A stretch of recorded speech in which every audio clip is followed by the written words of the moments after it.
As causas atuais das aflições e sua solução. Um aprendiz do Evangelho. 2012. Causas atuais das aflições. De duas espécies são as vicissitudes da vida, ou, se o preferirem, promanam de duas fontes bem diferentes, que importa distinguir. Umas têm sua causa na vida presente, outras, fora desta vida. Remontando-se à origem dos males terrestres, reconhecer-se-á que muitos são consequência natural do caráter e do proceder dos que os suportam.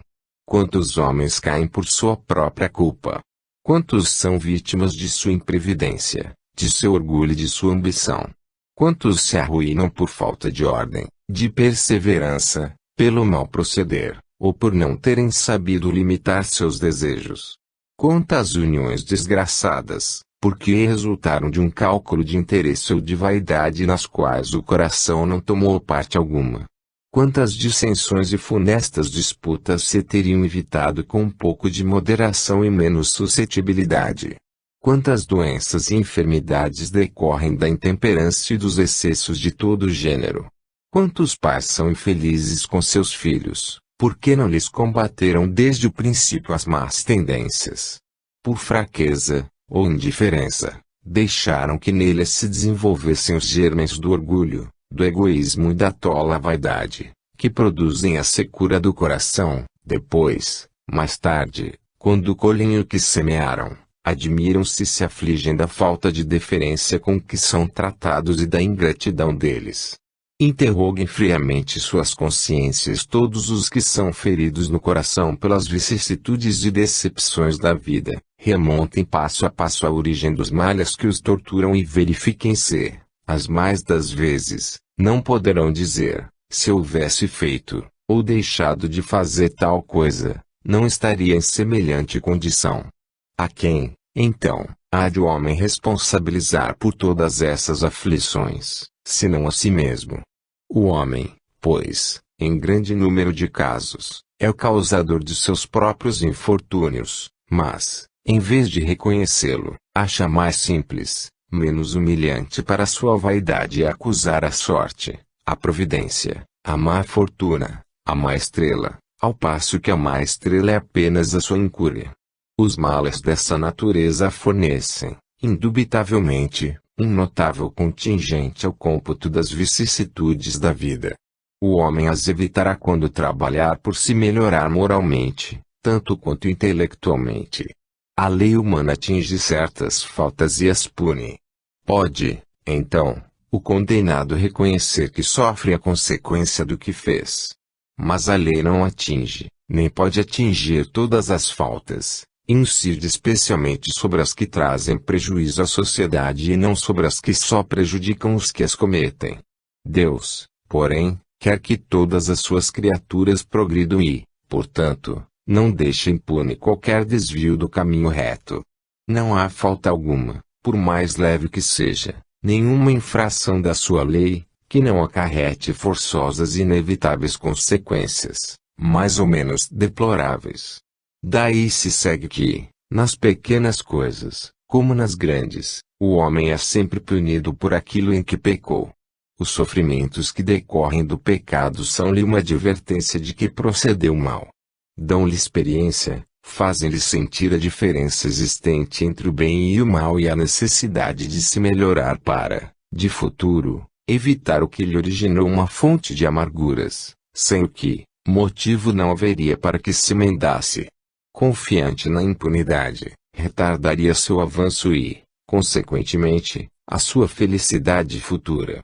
Entretanto, a experiência, algumas vezes, chega um pouco tarde, quando a vida já foi desperdiçada e turbada, quando as forças já estão gastas e sem remédio o mal.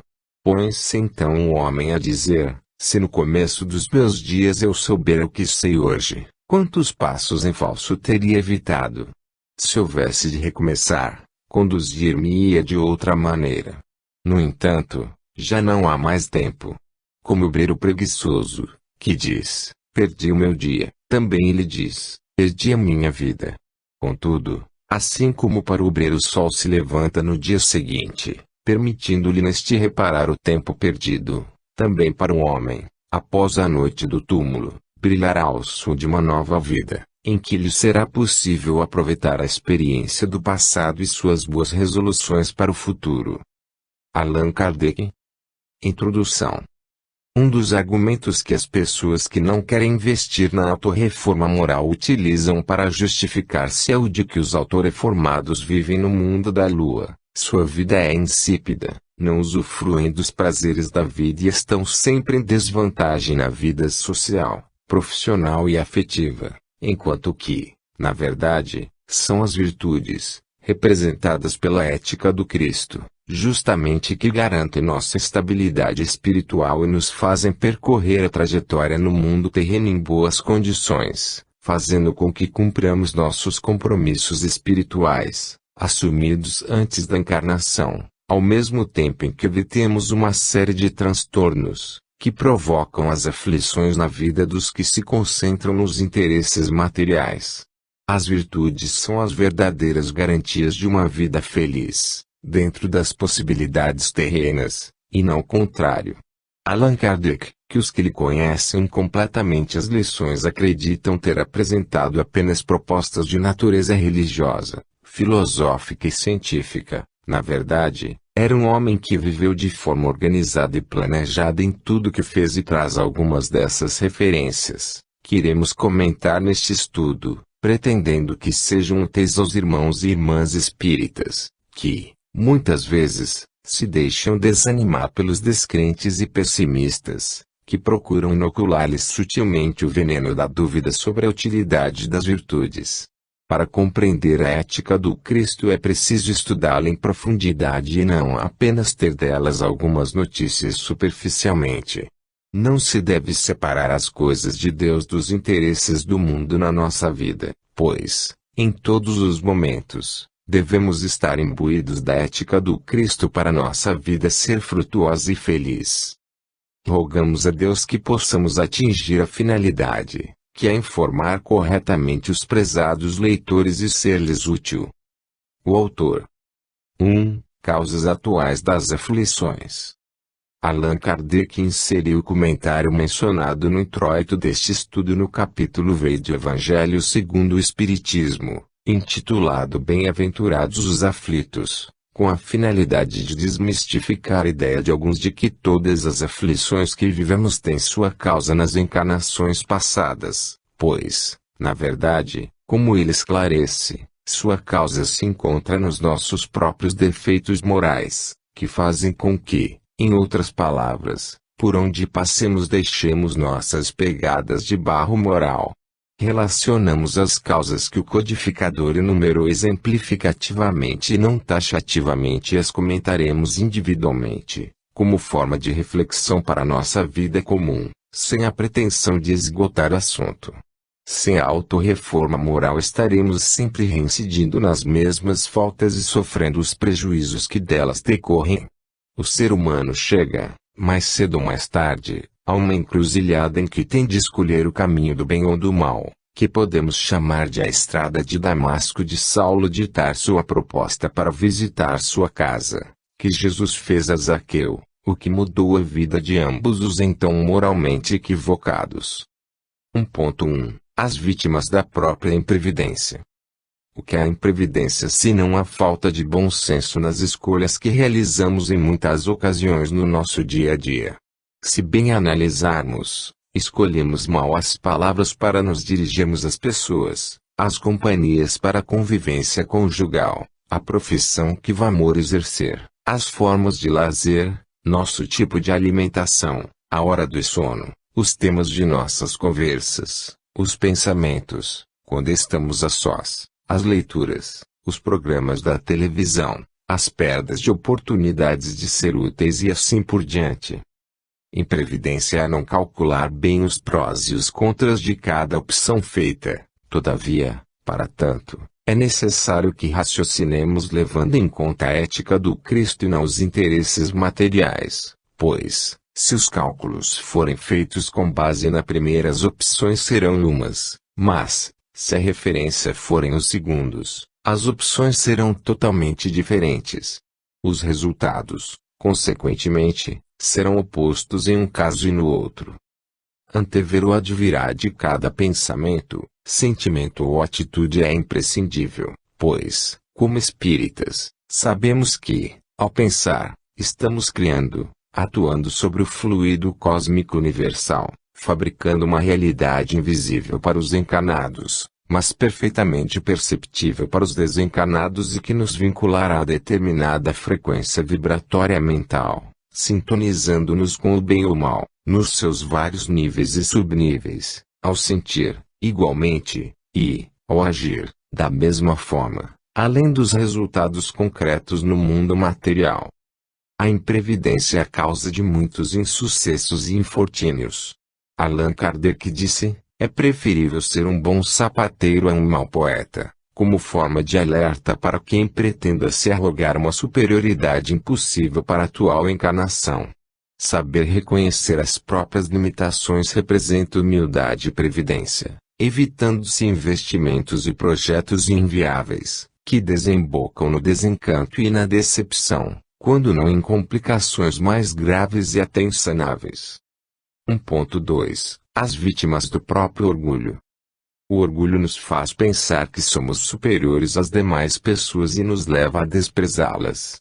Na verdade, sendo realmente mais qualificados moral ou intelectualmente que alguns irmãos e irmãs em humanidade, a humildade, virtude oposta ao orgulho, nos induz a tratá-las com a consideração recomendada pela lei do amor universal.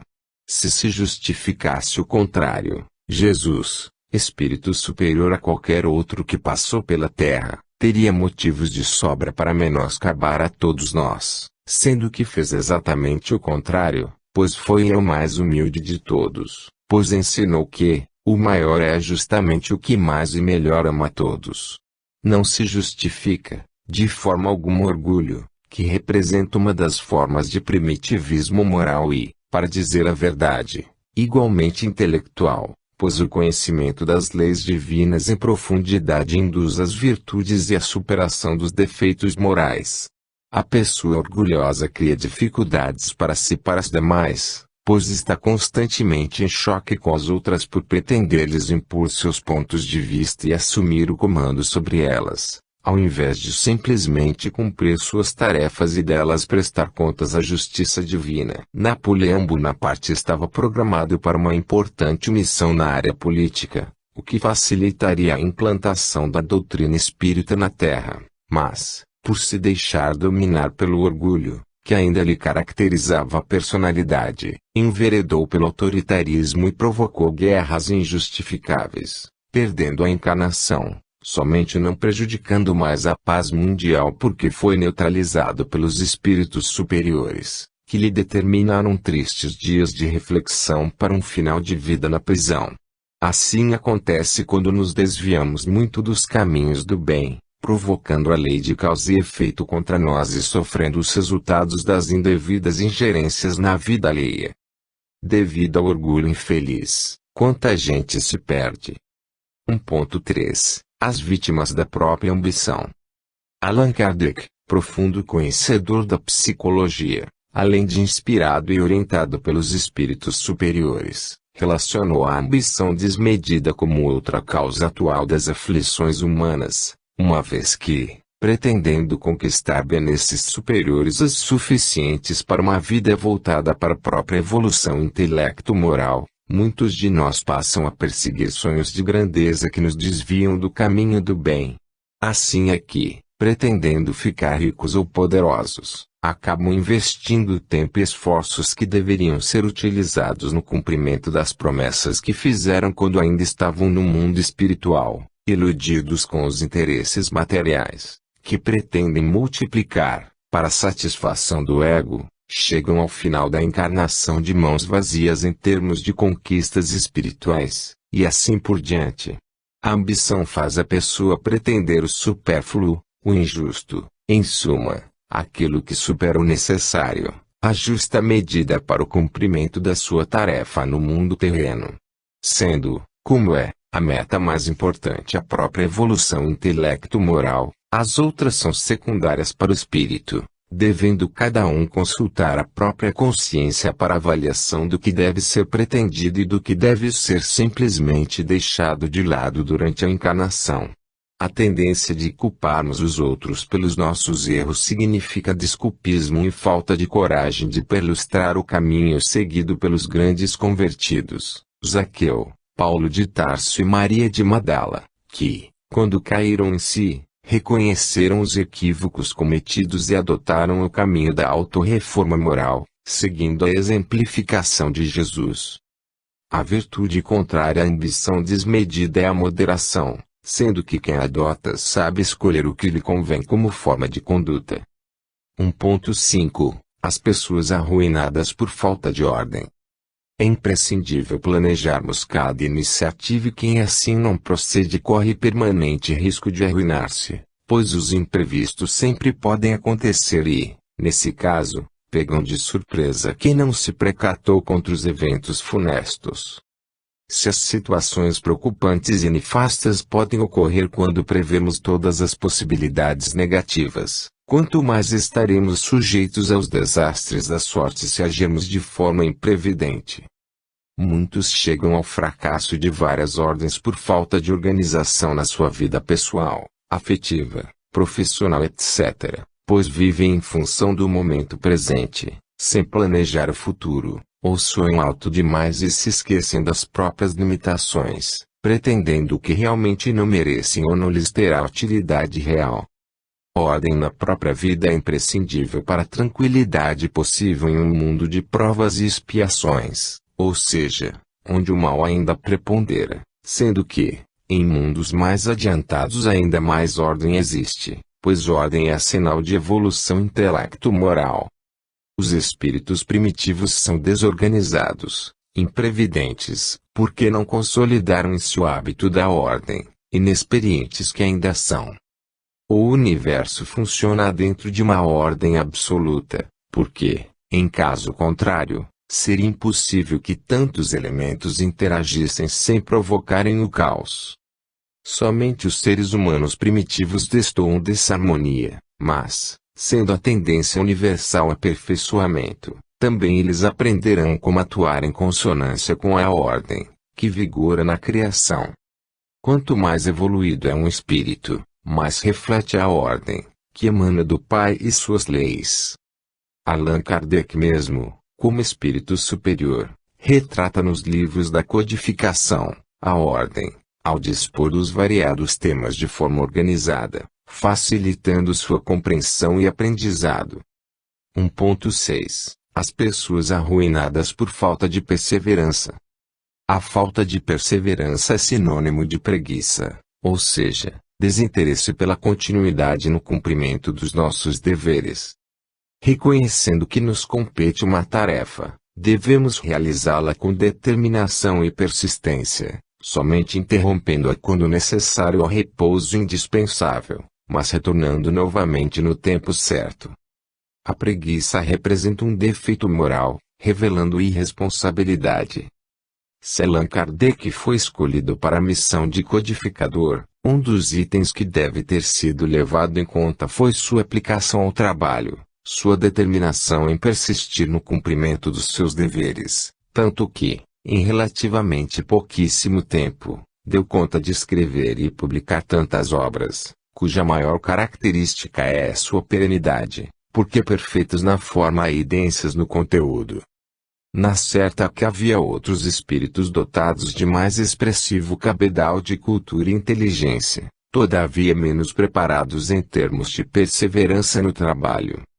Em qualquer atividade que seja, por mínima que pareça sua importância, sem perseverança pouco ou nada se consegue.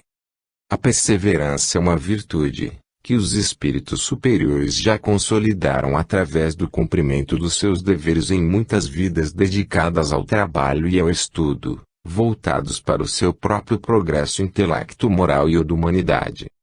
1.7 As pessoas arruinadas por má conduta. Os espíritos atrasados intelecto-moralmente costumam colocar em primeiro lugar seus interesses imediatistas, sendo normalmente sua vida uma sequência de atitudes antiéticas, que prejudicam, às vezes, extensas coletividades. Assim procedem todos aqueles em quem o maquiavelismo é a forma de pensar no trato com os irmãos e irmãs em humanidade, pois, para eles, os fins justificam os meios, vivendo em função da satisfação das suas pretensões pessoais e não se importando se fazem mal aos demais.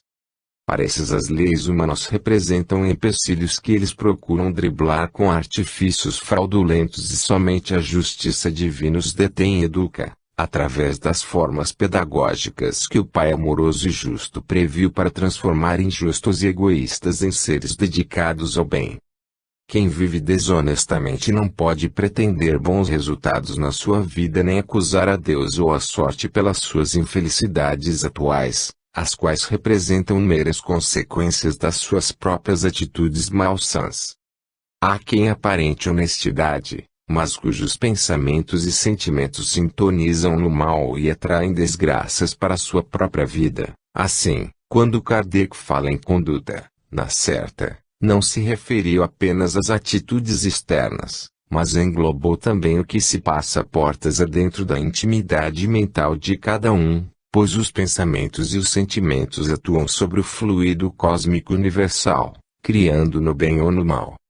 A honestidade nos exime de muitos males, inclusive porque a própria justiça divina trabalha a favor da nossa defesa, impedindo que o mal que não merecemos nos atinja.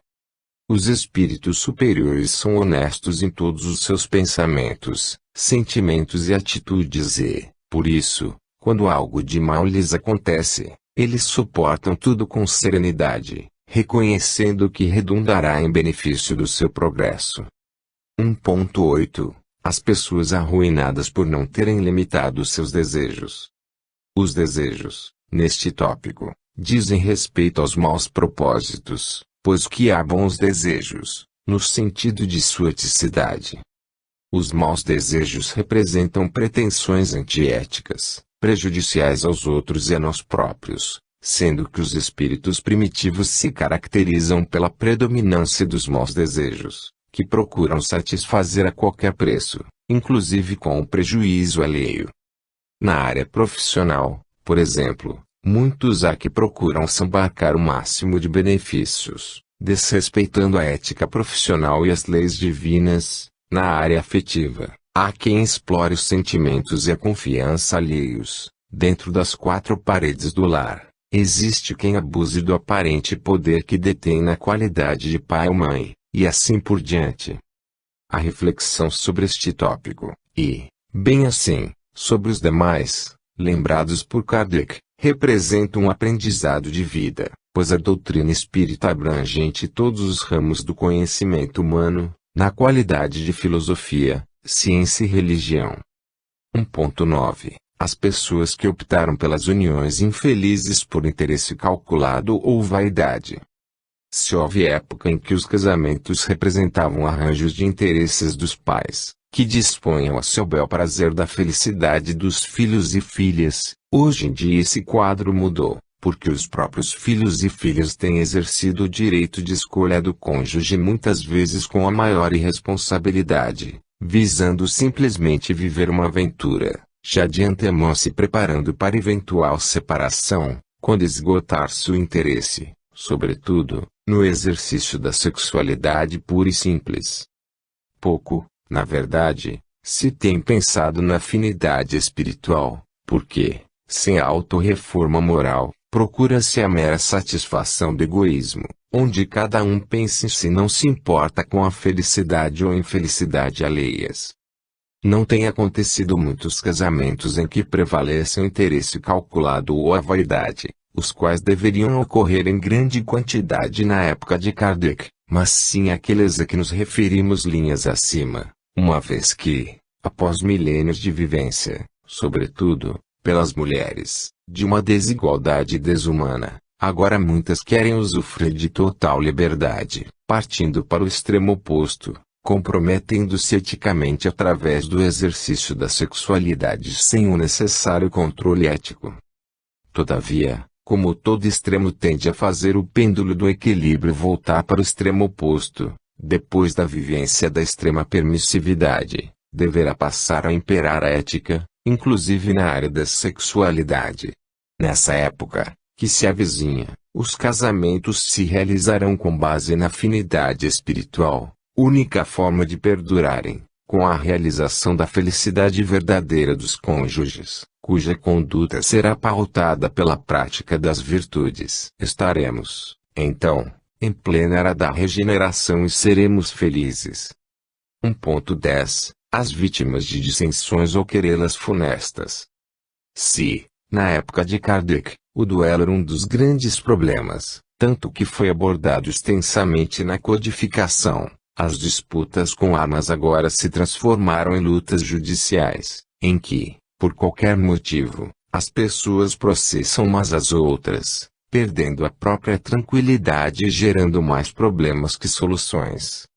A conciliação é a única solução, quando a pessoa que tem alguma queixa contra a outra se reúne com ela, formal ou informalmente, e ambas dialogam, procurando apaziguarem seus ânimos. No mundo de regeneração, o papel da justiça terrena deverá restringir-se a alguns poucos casos de extrema complexidade, em que os próprios interessados não têm condições de solucionar as situações de dúvida existentes. Até lá, devemos exercitar o perdão em favor daqueles que eventualmente tenham nos prejudicado e só devemos levar algum caso à justiça quando se caracterize por elevado grau de complexidade ou seja absolutamente necessário. As dissensões e querelas funestas, a que Kardec se refere, devem ser contornadas com amor e caridade, sendo que o próprio codificador, na sua superioridade moral, na ocasião em que podia ter acionado a justiça para questionar o prejuízo material sofrido com o injusto auto de fé de Barcelona, em que se queimaram centenas de obras espíritas, compreendeu que deveria interpretar o incidente como forma indireta de propaganda da doutrina espírita e, assim, deixou para a autoridade religiosa causadora da providência medievalesca a pecha de antidemocrática e retrógrada. Com razão dizem os nossos ex-colonizadores portugueses, tudo vale a pena quando a alma não é pequena. 1.11 As vítimas de males e enfermidades decorrentes da intemperança e excessos. Os vícios, a agressividade e todas as formas inadequadas de pensar, sentir e agir tendem a levar-nos a maus resultados, sendo que, por adotarmos determinadas atitudes internas ou externas, contraímos doenças físicas ou psíquicas, muitas delas irreversíveis. Vivemos a época do estresse, porque o orgulho, egoísmo e vaidade levam muitos ao descontrole emocional, uma vez que não realizaram autorreforma moral. Muitos querem o impossível, outros se jogam de cabeça nas aventuras fáceis, alguém se deixa dominar pelos vícios. Mais adiante outrem adota a irritabilidade ou a violência como regra de conduta, e assim por diante. Todos esses se candidatam a vítimas de enfermidades e males desnecessários. Aqueles e aquelas que afirmam, eu não levo desaforo para casa são sérios candidatos a esses tipos de infelicidades. Aqueles e aqueles para quem os fins justificam os meios são outros tantos, os ias que fogem da autorreforma moral, preferindo acomodarem seus interesses puramente materiais, também costumam chegar ao final da jornada terrena cheios de mazelas do corpo e do psiquismo, atormentados e infelizes. 1.12 Pais que não combateram os germes do orgulho, egoísmo e vaidade nos filhos. Para ensinarmos, primeiro temos de aprender e é assim que a maioria dos pais e mães transmitem, muitas vezes imperceptivelmente, seus defeitos morais aos próprios filhos e filhas, infelicitando-lhes a vida. A missão da paternidade e da maternidade somente deveria ser desempenhada pelas pessoas que realizaram autorreforma moral, sendo que quem não se sente em condições de ser bom mestre nas questões éticas é preferível não ter filhos. Quando os filhos ou filhas assimilam os defeitos morais dos pais tendem a repassá-los aos filhos e filhas que tiverem, assim perdurando o rosário de problemas morais, que assolam a sociedade e, em escala mundial, geram as guerras, a exploração dos países fracos pelos fortes, o crime organizado internacional, o tráfico de drogas e outras mazelas. Cada pai e cada mãe assume perante Deus o compromisso sério e intransferível de exemplificar o bem aos seus filhos e filhas. Afirmamos claramente, exemplificar o bem. Somente assim cumpriremos fielmente nossos deveres para com aqueles por cuja educação nos responsabilizamos antes da encarnação. 2. A solução, a ética do Cristo. A ética do Cristo é o retrato mais perfeito das leis divinas para as criaturas da Terra, pois ele é o sublime governador do nosso planeta, médium de Deus, encarregado do progresso intelecto-moral de todos os seres que aqui habitam, do mais primitivo ao mais evoluído. A terceira revelação, que é a doutrina espírita, vem sofrendo aperfeiçoamentos, pela sua própria característica de progressividade, conforme afirmou Kardec, para evitar sua estagnação, possivelmente por iniciativa de espíritos interessados em prejudicá-la. A ética de Jesus é o único referencial sem jaça, perfeito, em condições de orientar todas as situações da vida de cada um.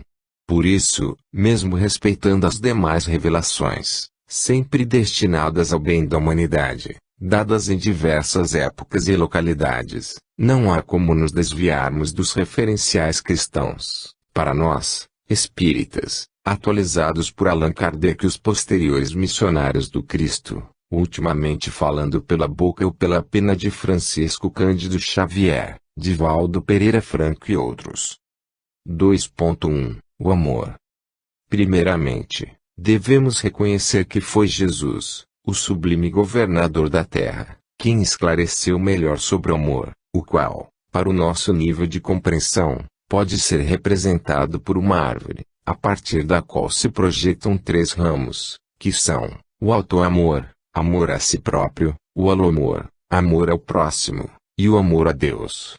Quanto ao auto-amor, devemos considerar que somos espíritos medianos, ou seja, ligados a um mundo de provas e expiações, criados por Deus há mais ou menos 2 bilhões de anos, como uma semente espiritual contendo todas as potencialidades, que nos fizeram evoluir através dos reinos inferiores da natureza até chegarmos ao que somos atualmente, aperfeiçoando-nos intelecto-moralmente rumo à categoria de espíritos puros, a qual pertencem Jesus e outros espíritos muito superiores a ele próprio. A expressão, vós sois deuses, vós podeis fazer tudo o que eu faço e muito mais ainda esclarece sobre a perfectibilidade de todos os seres. Esse progresso se faz através das reencarnações, a que todos os seres estão submetidos desde que saíram das mãos do Criador até se tornarem espíritos puros, todavia, sempre seguindo adiante, pois não há para as criaturas a perfeição absoluta. Esta que é apanágio somente do Pai. Os corpos que vamos ocupando são formados por seres inferiores a nós próprios, também encarnados, sendo que, por exemplo, na fase humana, são trilhões deles, encarnados na fase evolutiva de células que exercem determinadas tarefas especializadas, a quem auxiliamos na sua evolução através do contato fecundante com elas, que necessitam da nossa energia mais evoluída, sendo que, por outro lado, somos aperfeiçoados ao contato da energia superior que emana constantemente em nosso favor, proveniente do magnetismo cheio de amor e sabedoria de Jesus, todavia, estando, acima de todos, o poder fecundante de Deus, como sustentação da existência de toda a criação.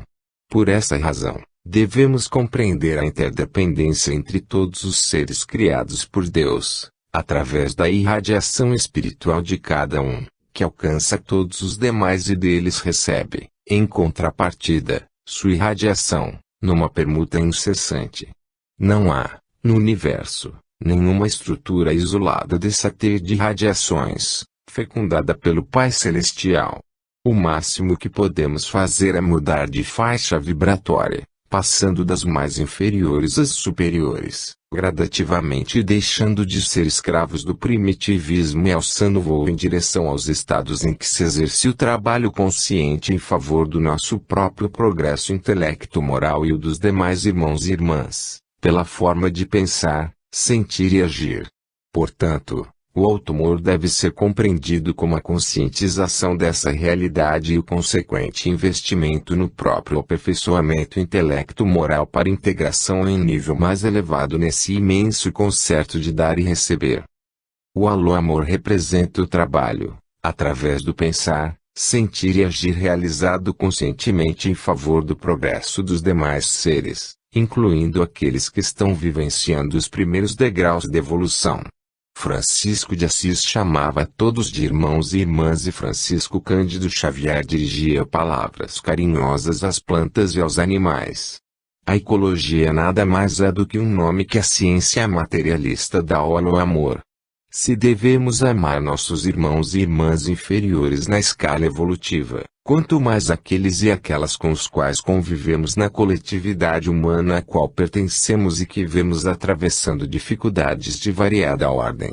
Todavia, se os devemos auxiliar materialmente, cabe-nos, sobretudo, o dever de contribuir para seu aperfeiçoamento intelecto-moral, que lhes proporcionará a felicidade verdadeira, muito superior aos benefícios terrenos da saciedade do estômago, da saúde corporal e da oportunidade de estudar e trabalhar para o próprio sustento. O amor a Deus representa o máximo de compreensão intelecto-moral, pois somente os seres muito evoluídos merecem esse entendimento, o qual se vai aperfeiçoando à medida que evoluímos. Na verdade, Deus não distingue nenhum dos seres por ele criado, mas vai se revelando a cada um na medida em que cada um se faz capaz de compreendê-lo, assim como um pai ou uma mãe terrenos esclarecem seus filhos sobre aspectos mais complexos da vida e quando eles vão passando da infância para a adolescência e assim por diante.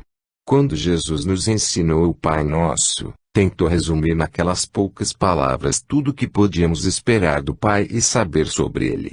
Com o advento da doutrina espírita, representando a terceira revelação, aprendemos mais sobre o Pai, devendo-se esclarecer que a progressividade da revelação fará com que as próprias lições dos espíritos superiores, compendiadas por Allan Kardec, sejam melhor esclarecidas na medida em que nos fizermos mais capacitados intelecto-moralmente para compreender a verdade a que Jesus se referiu quando garantiu: conhecereis a verdade e a verdade vos libertará. Quanto a Deus, somente nosso aperfeiçoamento pessoal possibilita a sua compreensão, em parte por intermédio das orientações dos espíritos superiores e em parte como consequência natural da nossa sublimação interior, que aumenta nosso contato consciente com ele, proporcionando-nos a felicidade, que cada um tem na justa medida do seu merecimento individual, conforme esclarecido pelos espíritos superiores que elaboraram o dicionário. O amor é a virtude mais importante, sendo as outras 23 suas simples ramificações. Por essa razão, aconselha-se que o estudo se faça na sequência em que foi elaborado este texto, para melhor aproveitamento. 2.2 A compreensão. A compreensão significa a capacidade de abranger a integralidade das situações e dos seres, o que somente Deus detém em grau absoluto. Os espíritos superiores detêm uma compreensão muito mais abrangente que a nossa, pois, inclusive, para eles não vigoram os referenciais de espaço e tempo, que nos limitam, devido à nossa inferioridade intelecto-moral. Foi justamente por essa precariedade que ainda nos caracteriza que Jesus recomendou: não julgueis. Para reforçar esse conselho, disse: eu a ninguém julgo. Estava, todavia, nos chamando a atenção para a seriedade que se deve revestir o auto de analisar situações e pessoas, pois não temos em mãos todos os dados necessários para dar aos nossos julgamentos o necessário caráter pedagógico no seu sentido mais elevado, o que se caracteriza pelo impulsionamento evolutivo dos seres. Compreender representa abarcar uma gama enorme de dados, que nossa inteligência e nosso nível ético-moral somente vai adquirindo à medida que nós próprios vamos evoluindo. Por isso um espírito superior disse: à medida que o juiz evolui e adquire o direito de julgar, regra essa que se aplica a todos os seres humanos, pois, assim procedendo, passarão cada vez mais a julgar com maior dose de amor. A justiça terrena não leva em conta esse fator, pois se limita a aplicar dispositivos legais ou a jurisprudência dos tribunais, através de regras nem sempre justas e humanitárias. Quando os espíritos superiores mencionaram, em O Livro dos Espíritos, como uma das leis morais a de justiça, associaram-na imediatamente a do amor e da caridade. Compreenderam ato ligado à noção do amor, ou seja, amor ao próximo, que exige cautela, porque não detemos a suficiente compreensão do seu nível evolutivo intelecto-moral, humildade, porque não conhecemos suficientemente nossa própria bagagem intelecto-moral, uma vez que normalmente não exercemos o autoconhecimento, e, principalmente, porque, independente do nosso julgamento, o que prevalece é o julgamento de Deus, que se processa através das suas leis, que atuam de forma automática através da própria consciência de cada um, que premia ou corrige pelos seus pensamentos, sentimentos e ações. Em suma, nosso nível atual de evolução nos permite um grau pouco elevado de compreensão, todavia, devemos nos esforçar pelo nosso aperfeiçoamento, em benefício nosso e dos nossos irmãos e irmãs. Esforçarmos-nos por compreender é necessário para adquirirmos essa virtude, decorrente do amor. 2.3 A doçura. Jesus, modelo de todas as virtudes para nós, também nos mostrou como uma das qualidades morais a doçura, quando recebia as requisições de todas as pessoas com igual paciência e boa vontade, mesmo se tratavam das provenientes de quem vinha tentar prejudicá-lo e a sua divina missão de amor e sabedoria. Mesmo quando se dirigia a esses irmãos e irmãs mal intencionados ou a eles se referia, nunca deixou de exercitar a doçura, devendo-se interpretar suas expressões verbais e outras formas de expressão com bom senso e nunca como formas de violência ou impaciência. Sabedor das limitações intelecto-morais dos seus pupilos, que somos todos os habitantes da terra, nunca poderia querer exigir que as frutas verdes amadurecessem a peso de pancadas, mas que somente estariam maduras na época certa, conforme a lei da evolução. Ensinou com paciência, repetindo muitas vezes as mesmas lições, mesmo sabendo que, ao final de sua encarnação, seria traído e abandonado pelos que mais lhe receberam em termos de esclarecimentos. Todavia, aguardou que amadurecessem para iniciarem, de forma mais lúcida, a missão que traziam, na qualidade de grandes divulgadores da verdade, inspirados por ele.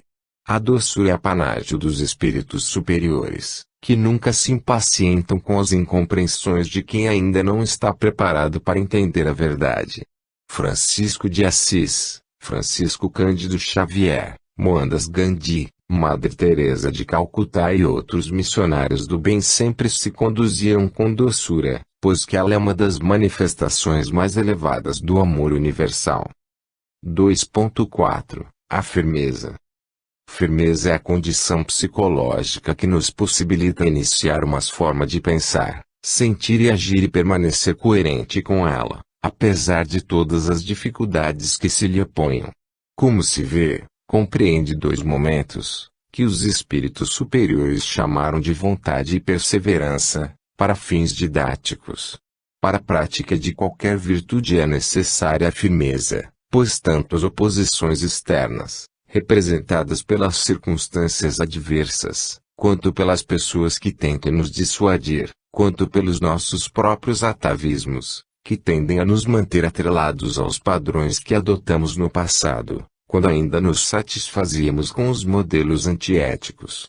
Sendo o amor a virtude mais importante, como afirmam os espíritos superiores, da qual as demais são meros desdobramentos, para pensar, sentir e agir segundo ela, devemos nos imbuir de muita firmeza para dar o primeiro passo e continuar nessa senda, diariamente, até que se transforme em nossa segunda natureza, de tal forma que não corramos mais o risco de mudar de rumo, tamanha que será nossa inclinação para amar nossos irmãos e irmãs, representados por todos os seres que Deus criou.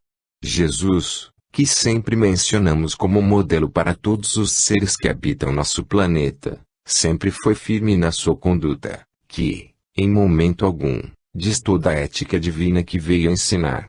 Poderia ter compactuado com alguma situação ou pessoa que lhe concedesse facilidades que o levassem a trair os princípios morais traçados nas leis divinas ou, então, por outro lado, intimidar-se com as pressões que muitos tentaram lhe impor, inclusive com sua condenação à morte. Todavia, manteve-se sempre firme, inabalável, incorruptível, superior a qualquer possibilidade de desviar-se da sua missão de amor e sabedoria.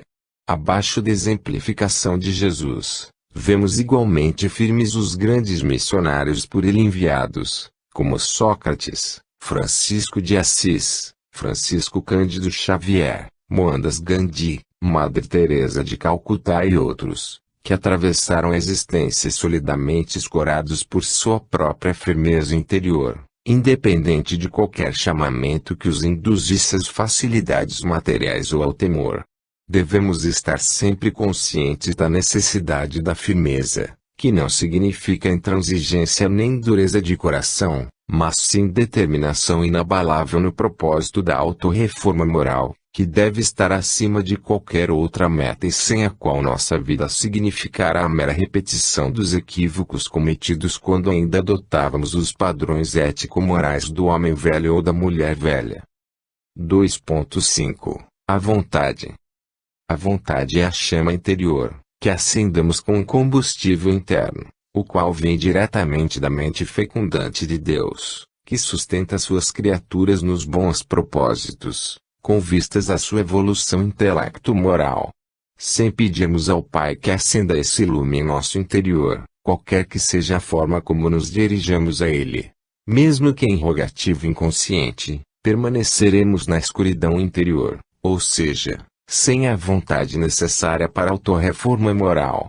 Afirma-se que, quando o discípulo está pronto, o mestre aparece, o que significa que a maturidade interior emite uma irradiação específica, de alta frequência, que provoca a sintonia com os orientadores espirituais, porque, naquele momento se acendeu a chama da vontade. A partir daí, cabe-nos continuar na senda do autoconhecimento, que leva ao amor universal. A vontade escura acendeu-se, abaixo dele, nos espíritos superiores e nos bons espíritos, encarnados ou desencarnados, que nos concitam a continuar na conquista das virtudes. Sem essa motivação interna, eles nada podem fazer em nosso favor, a não ser insistirem para que procuremos o caminho da evolução. Todavia, sendo a procura individual, somente nós mesmos podemos trilhá-lo. Joana de Ângeles afirma que, na verdade, cada um está sozinho com sua própria consciência, ou seja, com Deus. Dessa forma, ninguém pode nos transmitir sua própria vontade de evoluir, uma vez que cada um tem de procurar a sua própria, dentro de si mesmo, em sintonia com Deus. A vontade de adquirir a virtude do amor nos leva a pensar, sentir e agir em favor de nossos irmãos e irmãs, sem pretender nenhuma recompensa da parte deles, mas apenas a aprovação de Deus, que, através da nossa consciência, nos proporciona a felicidade, que nenhum fator externo tem o poder de abalar, constituindo-se na mais importante recompensa de que podemos usufruir. Assim é que, por exemplo, Bezerra de Menezes não se interessa em ser promovido a um planeta superior ao nosso, pois já vive a felicidade aqui na Terra, tanto quanto a viveria em um planeta inferior ou superior ao nosso, pois a felicidade está dentro de cada um que a merece pela sua sintonia com o bem, ou seja, com aqueles que vibram nessas faixas elevadas e, portanto, com Deus. 2.6 A perseverança. Se os espíritos superiores subdividiram a firmeza em dois subitens, que são a vontade e a perseverança, pode-se presumir que assim o fizeram simplesmente para reforçar aquela virtude, estabelecendo um primeiro momento, que é a deliberação interna de iniciar uma vida nova, e um segundo, que é a continuidade nesse propósito renovador. Perseverar no caminho da autorreforma moral é tarefa que exige uma conscientização profunda do que realmente pretendemos na nossa vida. Aqueles que estão apenas movidos pela curiosidade ou cuja determinação interna se assemelha a uma chama bruxuleante costumam desistir a meio do caminho, sendo que somente quem despertou realmente para a necessidade inadiável de mudar é que persevera até o fim, ou seja, indefinidamente, pois não existe um termo final na estrada evolutiva. Allan Kardec afirmava que há pessoas que são mornas até no gozar, ou seja, que não trazem em si ainda o fogo da autodeterminação. Esses costumam viver meio indiferentes a tudo que significa esforço e persistência, acomodando-se à inércia. Todavia, muitos dos que erraram muito, como Paulo de Tarso, Maria de Magdala e Zaqueu, uma vez caindo em si, transformam-se no oposto do que tinham sido, passando a investir na própria autorreforma moral e tornando-se naquilo que Jesus qualificou de luz do mundo e sal da terra. Esses três personagens não se contentaram em simplesmente deixar de ser defeituosos moralmente, passando a viver uma vida mediana, modorrenta, mas optaram pelo extremo oposto, como nobilitantes exemplos de virtudes notáveis, iluminando-os interiormente e clareando os corações e as mentes daqueles que viviam na escuridão intelecto-moral. Persistiram no caminho das virtudes naquela vida e nas que se seguiram, transformando-se respectivamente o primeiro na figura ímpar de Sundar Singh, o apóstolo do cristianismo na Índia, a segunda em Madre Teresa de Calcutá e o terceiro em Bezerra de Menezes. A perseverança representa a persistência no pensar, sentir e agir no amor universal. 2.7 Harmonia. As leis divinas regulam todo o universo, sendo as mesmas para toda a criação, aplicáveis a todos os seres, independente do grau evolutivo alcançado por cada um. Na verdade, como se sabe, até os seres mais rudimentares trazem dentro de si as potencialidades dos espíritos puros, estes que chegaram a um nível tal de perfeição relativa que já compreendem Deus e com ele mantêm contato consciente direto, como é o caso de Jesus e outros espíritos muito mais evoluídos que ele próprio. A harmonia é o grau de adequação em relação às leis divinas, sendo por isso que os espíritos superiores respiram harmonia e suas irradiações se traduzem em paz, que é reflexo da harmonia. No funcionamento do universo existe harmonia, pois cada corpo celeste desempenha o papel que lhe é destinado, obediente às forças de atração e repulsão que lhes proporciona a trajetória adequada. Tanto quanto no organismo humano cada célula desempenha sua tarefa específica, gerando bom funcionamento do conjunto orgânico.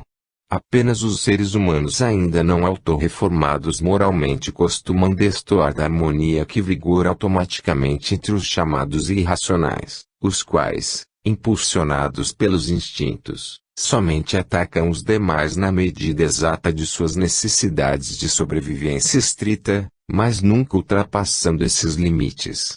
Exercitando o livre-arbítrio ainda de forma descoincidente com as leis divinas, sobretudo a do amor universal, a maioria dos seres humanos medianos pretende mais direitos do que deveres, o que gera um desequilíbrio no relacionamento interpessoal, com consequências desastrosas para si próprios e para o meio onde vivem.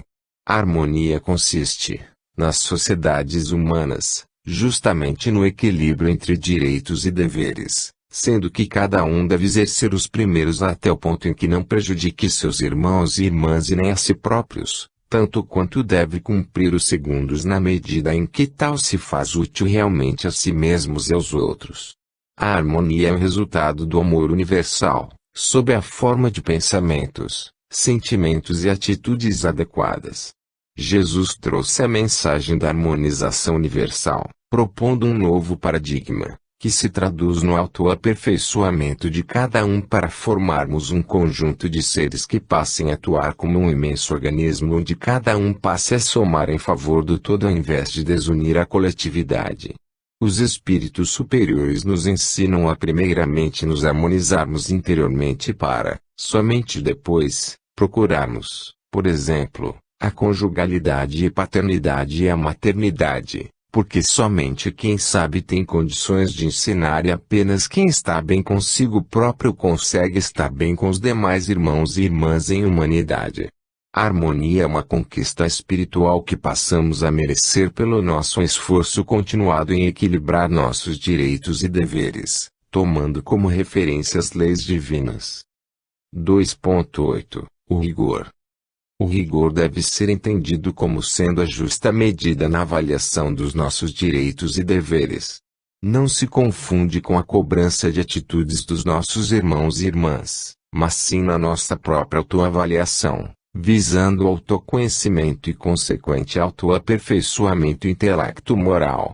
Jesus nunca foi rigoroso com quem quer que seja, mas cobrou sempre de si mesmo pensar, sentir e agir conforme as leis de Deus. Assim também sempre procederam seus enviados, que são nossos mestres. Adotar o rigor, no bom sentido, quanto à nossa proposta evolutiva é indispensável para seguirmos pela estrada do autoaperfeiçoamento, sem que isso signifique autoflagelação e incapacidade de autoperdoarmos-nos quando erramos. Recomeçar depois de uma queda é adotar corretamente o rigor conosco mesmos, pois, não sendo perfeitos, errar faz parte do nosso aprendizado, mas recomeçar é imprescindível, para subirmos os degraus da evolução intelecto-moral. Rigor é sinônimo de honestidade consigo mesmo, integridade de propósitos, desejo sincero de acertar. Não adianta tentarmos enganar a Deus e a nossa própria consciência com desculpismos, pois a realidade sempre se patenteia diante da nossa autoanálise sincera. Rigor significa procurar o fundo das nossas intenções, olhando-nos dentro da própria alma, pesquisando a essência dos nossos pensamentos, sentimentos e atitudes, para adequá-los ao que somos realmente, ou seja, filhos de Deus, destinados à perfeição relativa. Na mitologia hinduísta conta-se a história de um monstro de dentro do qual sai um ser iluminado, que vivia aprisionado dentro daquele primeiro, sendo isso que devemos procurar alcançar através do rigor na nossa procura pelo que realmente somos. Quando Jesus afirmou, "Vós sois deuses, vós podeis fazer tudo o que eu faço e muito mais ainda", estava nos propondo o rigor nessa procura pela nossa verdadeira essência, que é de luz. 2.9 A disciplina. A disciplina que devemos pleitear para nós mesmos é aquela imposta pela nossa própria conscientização e não a imposição de nossa vontade sobre a liberdade alheia. Cada um deve autodisciplinar-se. Emmanuel nunca cobrou disciplina de Francisco Cândido Xavier, mas sim aconselhou-lhe que assim procedesse quanto a si próprio. O espírito guia do médium cobrava, sim, de si próprio uma disciplina que vinha exercitando há séculos, desde que encontrou Jesus e recebeu dele o convite renovador, há 2 milênios, no memorável encontro descrito no seu livro Há 2001 anos, psicografado pelo referido medianeiro. Tanto o guia quanto o seu intermediário autodisciplivam-se em todas as circunstâncias, pois que seu programa de trabalho conjunto não poderia ser prejudicado por qualquer tipo de desvio. Assim devemos aprender a proceder, estabelecendo prioridades para nossa vida e deixando de lado aquilo que vá prejudicar os propósitos construtivos. A quem se desvia por conta de falsos direitos ou falsos deveres, acabando por perder a encarnação e ter de recomeçar tudo de novo, em futura oportunidade. Essas pessoas se enganam com miragens, que representam fantasias induzidas pelos seus desejos muitas vezes secretos, provenientes do orgulho, egoísmo ou vaidade, normalmente incentivados por outros cegos, que conduzem cegos. A disciplina fez com que aceitemos com naturalidade tanto a rotina aparentemente esterilizante quanto as mudanças supostamente temíveis. Estar preparado para repetir 1000 vezes a mesma tarefa tanto quanto mudar de atividade continuamente, tudo isso faz parte da disciplina, que nos leva a persistir nos propósitos elevados, sejam eles quais forem. Quem se cansa logo e abandona a tarefa não conseguiu autodisciplinar-se, Quem pretende eximir-se do cumprimento dos seus deveres também não automatizou-se a disciplina. Todavia, quem, sem reclamar, está pronto para desincumbir-se daquilo que lhe é atribuído, está evoluído quanto à virtude da disciplina. O amor universal, mesmo, exige disciplina, pois não se justifica seu abandono pelo fato de não recebermos a recompensa da gratidão alheia nem o reconhecimento público. O que importa é a aprovação da prova.